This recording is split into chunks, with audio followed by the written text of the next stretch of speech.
The Uber driver switched to Arabic on his phone, and I understood every word he said about me. I ordered the Uber from the airport terminal at 11 at night, after my flight from Dubai got delayed by 4 hours.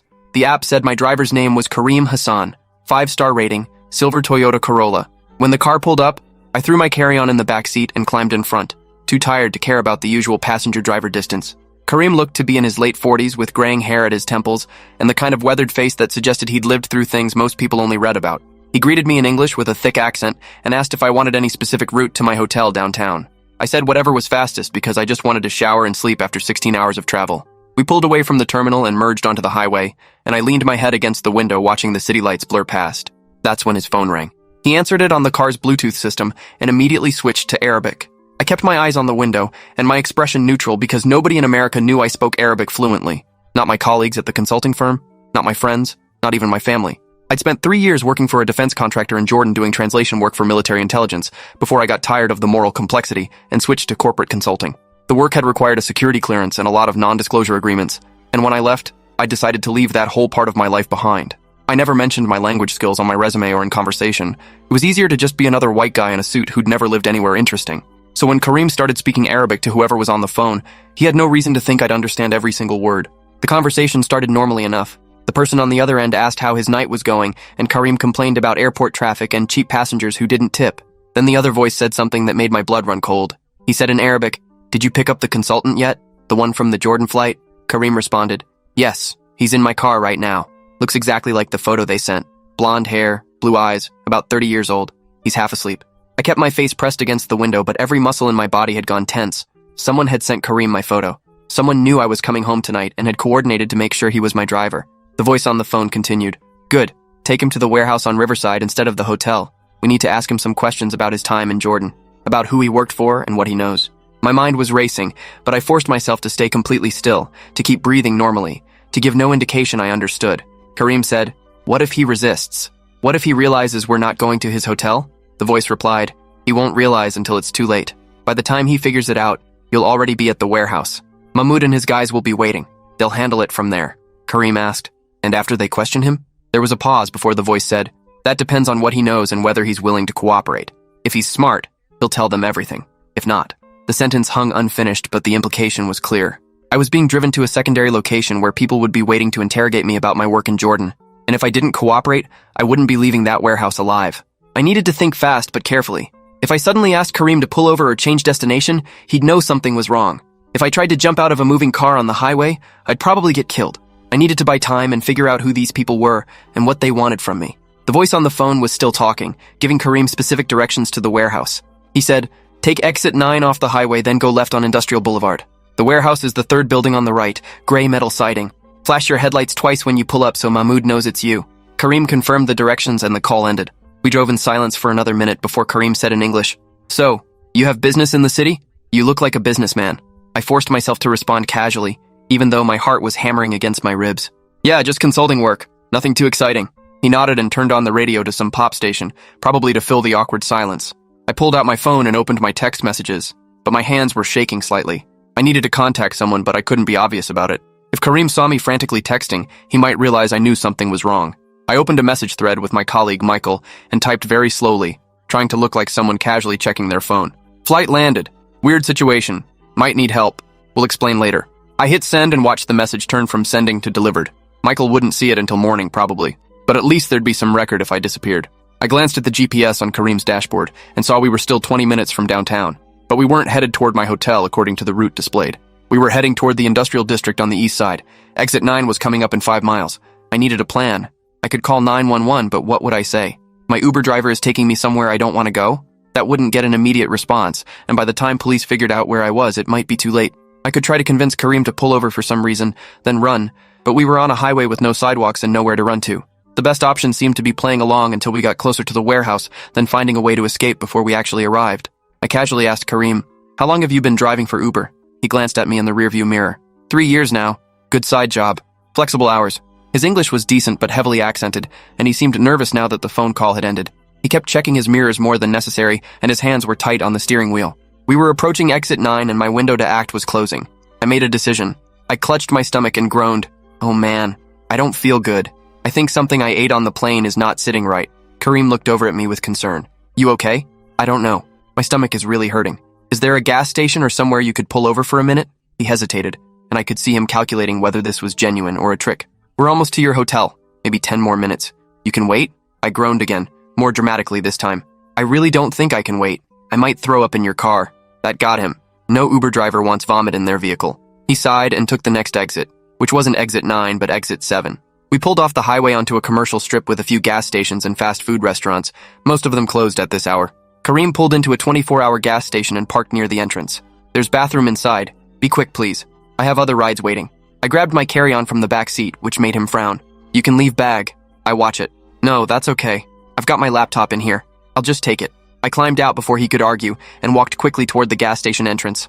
My legs felt weak and my hands were still shaking, but I forced myself to move with purpose. Inside, the gas station was nearly empty except for a bored-looking clerk behind bulletproof glass. I walked past the bathroom toward the back of the store where there was a rear exit that led to the parking lot behind the building. I pushed through the door and found myself in a dark lot with a few employee cars. I could hear traffic from the highway nearby. I pulled out my phone and opened the Uber app, but my hands were shaking so badly I almost dropped it. I canceled Kareem's ride and immediately requested a new one from a different service, Lyft. The app said a driver was 8 minutes away. 8 minutes I needed to stay hidden, and hope Kareem didn't come looking for me. I crouched behind a dumpster in the shadows and tried to control my breathing. My new driver, a woman named Patricia, was showing us 6 minutes away now. I could see the GPS dot moving toward my location. Back in the front parking lot, I heard a car door slam. Kareem had gotten out. I heard him talking on his phone in Arabic again, his voice tense and angry. He was saying, he took his bag and went inside, but he hasn't come back. Something's wrong. He might have figured it out. The voice on the other end responded with words I couldn't quite make out, but Kareem's next statement was clear enough. I'm going to check the bathroom. If he ran, he can't have gone far. 4 minutes until Patricia arrived. I pressed myself further into the shadows behind the dumpster and watched the rear door of the gas station. If Kareem came through that door, I'd have to run and hope I could get to a public area before he caught up with me. The door opened and Kareem stepped out, looking left and right. He had his phone pressed to his ear and was speaking rapidly in Arabic. He's not in the bathroom. The clerk said he went out the back exit. I'm checking now. He walked slowly across the parking lot, his eyes scanning every shadow. I held my breath as he passed within 15 feet of my hiding spot. He was focused on the other side of the lot, looking toward the street. 2 minutes until Patricia arrived. Kareem's phone rang, and he answered it immediately. The voice on the other end was loud enough that I could hear it clearly now. It was angry, demanding to know how Kareem had let me escape. Kareem was trying to explain that I'd seemed genuinely sick, that there was no way he could have known. My Lyft app showed Patricia pulling into the gas station front parking lot. I needed to get to her without Kareem seeing me. I waited until he walked further away toward the street. Then I moved quickly but quietly along the back wall of the building toward the side alley that would take me to the front lot. I could hear Kareem still arguing on the phone behind me. I reached the front parking lot and saw a small red sedan with Lyft stickers in the window. Patricia was a woman in her 60s with gray hair pulled into a ponytail. I yanked open the back door and threw myself inside. Drive! Please just drive right now. She turned around with startled eyes. Are you okay? You look terrified. Please, I'll explain, but we need to leave right now. She must have heard the genuine fear in my voice because she put the car in drive and pulled away from the gas station without another question. I looked back and saw Kareem emerging from the side of the building, phone still to his ear, watching us drive away. Patricia drove for a few blocks before pulling into a well-lit parking lot outside a closed shopping center. She turned around in her seat. Okay, what's going on? Should I be calling the police? I took a deep breath and tried to organize my thoughts. My previous Uber driver, something was wrong. He was taking me somewhere I didn't want to go. I heard him on the phone talking about it. Talking about what? About taking me to a warehouse instead of my hotel. About people waiting there who wanted to question me. Patricia's eyes widened. Question you about what? That was the part I couldn't fully explain without revealing things about my past that were supposed to stay classified. I used to work overseas. I think someone found out and they want information about what I did there. Patricia pulled out her phone. We're calling the police right now. I put my hand on her phone gently. Wait, if we call the police, they'll take a report, maybe investigate. But these people know where I live and work. They coordinated this whole thing. If I make this official, I become a bigger target. So, what do you want to do? Take me to a hotel, not the one I originally booked. Somewhere random where I can figure out my next move. Patricia studied my face for a long moment. You're not a criminal, are you? Not running from the law? No, I promise. I'm just a consultant who used to do translation work in the Middle East. Someone apparently wants to talk to me about that work and they're not interested in asking politely. She nodded slowly. Okay, I know a place.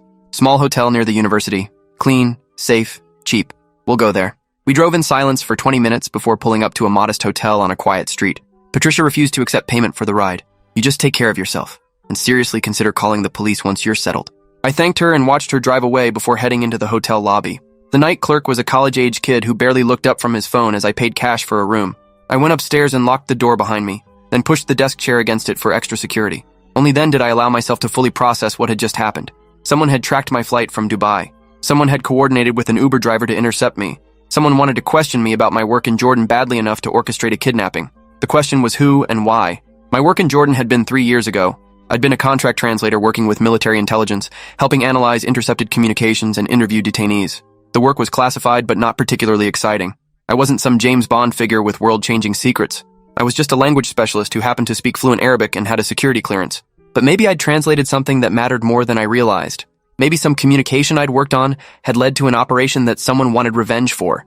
I opened my laptop and started going through my memories of that time, trying to think of anything that might have made me a target years later. There had been hundreds of translations, thousands of intercepted messages. Most of them were mundane, logistical discussions about supply routes and meeting times, but there had been a few operations that stood out, one in particular. 6 months before I left Jordan, I'd been part of a team analyzing communications from a human trafficking network that was moving people from Syria through Jordan into Europe. We'd identified key players in the network, and our intelligence had led to a major raid that resulted in dozens of arrests and the rescue of over 100 people who'd been held against their will. The network had been run by a man named Youssef al-Rashid, a Jordanian businessman with ties to organized crime across the Middle East. I pulled up news articles from that time and found coverage of the raid. Youssef al-Rashid had been arrested along with 7 of his associates, but the articles from a year ago told a different story. Al-Rashid had been released on a technicality, some procedural error in how evidence was collected. He'd returned to Jordan a free man and had apparently rebuilt his operation. I found a more recent article from 2 months ago. Al-Rashid had been spotted in several American cities, allegedly expanding his trafficking network into North America. Federal authorities were investigating but hadn't been able to build a case yet. My hands went cold as I realized the connection. If al-Rashid was operating in the States, and if he'd somehow found out I was one of the translators whose work had led to his original arrest, he'd have every reason to want revenge. He'd want to know what else I knew, who else I'd worked with, what other operations I'd been involved in. I needed to contact someone from my old agency, but I'd signed non-disclosure agreements that made that complicated. The work was classified, and I wasn't supposed to discuss it with anyone, even under threat. But if al-Rashid's people were actively hunting me, I needed protection that only the government could provide. I dug through my old files until I found the emergency contact number I'd been given when I left the agency. It was supposed to be used only for security breaches or threats to former contractors. This qualified. I dialed the number even though it was nearly 2 in the morning. A woman answered on the second ring. Verification code. I recited the string of numbers and letters I'd memorized 3 years ago, hoping they were still valid. There was a pause while she checked her system. Code verified. State your name and the nature of your emergency. My name is Daniel Foster. I worked as a contract translator in Jordan from 2019 to 2022. I believe I'm being targeted by someone connected to an operation I worked on. She asked me to hold, and I spent 3 minutes listening to silence before a different voice came on the line. Male, older, with the kind of calm authority that suggested he'd handled situations like this before. Mr. Foster, this is Agent Mitchell with the Defense Intelligence Agency. I'm looking at your file now. You worked on Operation Sandcastle, correct? Yes, among others. But I think this is specifically about Sandcastle, about Youssef al-Rashid. Tell me what happened tonight. I walked him through everything from the Uber driver's phone conversation to my escape at the gas station. He listened without interrupting, and I could hear him typing notes. When I finished, he said, "You did the right thing by calling." Al-Rashid has been on our radar since he entered the country 6 weeks ago. We've been tracking his movements but haven't had enough evidence to act. If he's actively targeting former contractors, that changes things. What kind of protection can you offer? Short term, we can arrange secure housing and surveillance. Long term, it depends on whether you're willing to cooperate with an active investigation. If al-Rashid is building a trafficking network here, we need to shut it down. Your knowledge of his previous operation could be valuable. I signed NDAs. I can't just start talking about classified operations. The NDAs have exceptions for authorized debriefings and ongoing security threats. If you're willing to work with us, we can make it legal. We'll need you to come in for a full debrief, go through everything you remember about Sandcastle, identify any connections that might help us locate al-Rashid's current operation. I thought about it for approximately 10 seconds. When and where? I'm sending a car to pick you up. Should be there in 40 minutes. Pack light. You won't be returning to that hotel. Where are you taking me? Secure facility outside the city. You'll be safe there while we sort this out. The car arrived exactly 40 minutes later. 2 agents in suits who checked my ID and escorted me to a black SUV with government plates. We drove for an hour into the countryside before turning down an unmarked road that led to a gated facility that looked like a corporate retreat center, but was obviously something more secure. Inside, I was taken to a comfortable room with a bed, desk, and private bathroom. No windows, but not quite a cell either. Agent Mitchell arrived the next morning with coffee and a thick folder. He was in his 50s with gray hair and the tired eyes of someone who'd seen too much. "Let's start from the beginning," he said, opening a laptop. "Tell me everything you remember about Operation Sandcastle." For the next 6 hours, I walked through every detail I could remember. The intercepted phone calls, the coded messages, the locations of safe houses where trafficked people had been held.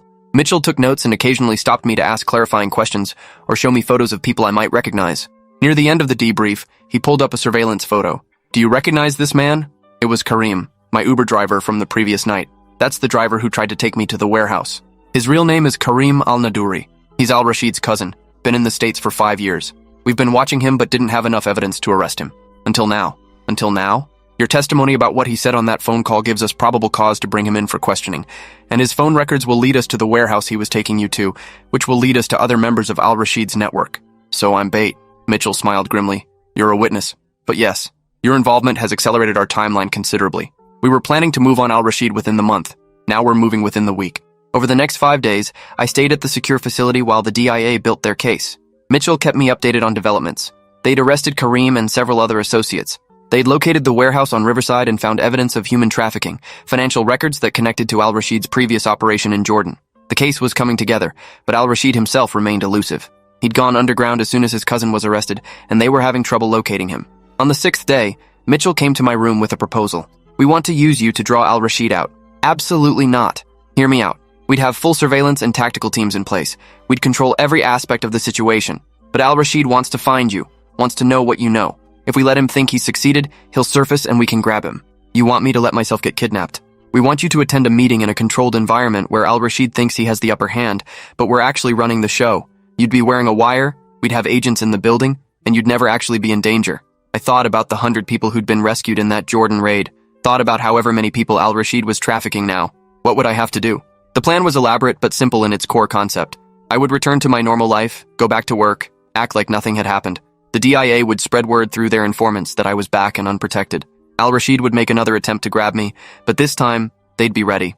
3 days later, I walked into my office building downtown like I'd just returned from a normal business trip. My colleagues welcomed me back and asked about Dubai. I gave vague answers about meetings and jet lag.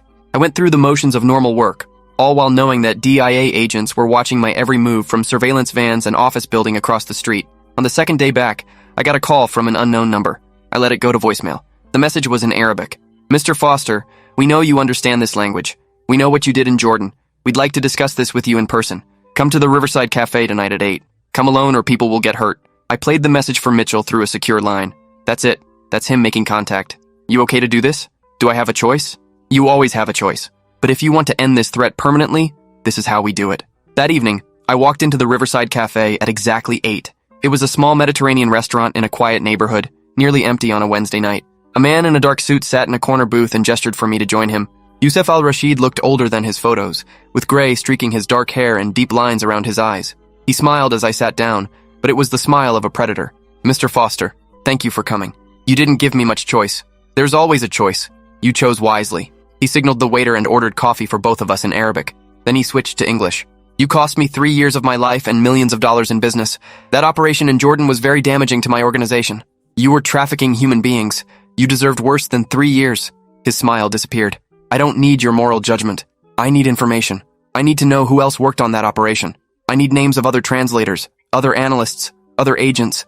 I need to know what else you learned about my network that wasn't in the official reports. And if I tell you, then you get to keep living your comfortable American life. If you don't, well, you've seen what I'm capable of. I've signed non-disclosure agreements. I can't just give you classified information. He leaned forward. Mr. Foster, do you really think your NDAs will protect you? Do you think your government cares about one translator who left their service years ago? You're expendable to them. But to me, you're valuable. Tell me what I want to know and I'll make sure you're compensated. Refuse and you won't leave this restaurant alive. I glanced around the cafe. I could see at least 3 of Al-Rashid's men positioned at different tables, but I also knew that DIA tactical teams were surrounding the building. Before I tell you anything, I need assurances. I need to know you'll keep your word about letting me live. He smiled again. Of course. I'm a businessman. I keep my agreements. Then I'll tell you everything. But not here. Too public. Your warehouse on Riverside? That's secure, right? We should go there. Al-Rashid studied my face for a long moment, trying to decide if this was a trap. Finally, he nodded. Very well. We'll continue this conversation somewhere more private. But Mr. Foster, if you're playing games with me, you'll regret it. We left the restaurant together, and I climbed into the backseat of his Mercedes with 2 of his men flanking me. As we drove toward the warehouse, I touched the button on my belt buckle that activated my wire and alerted the tactical teams. The next 20 minutes happened very fast.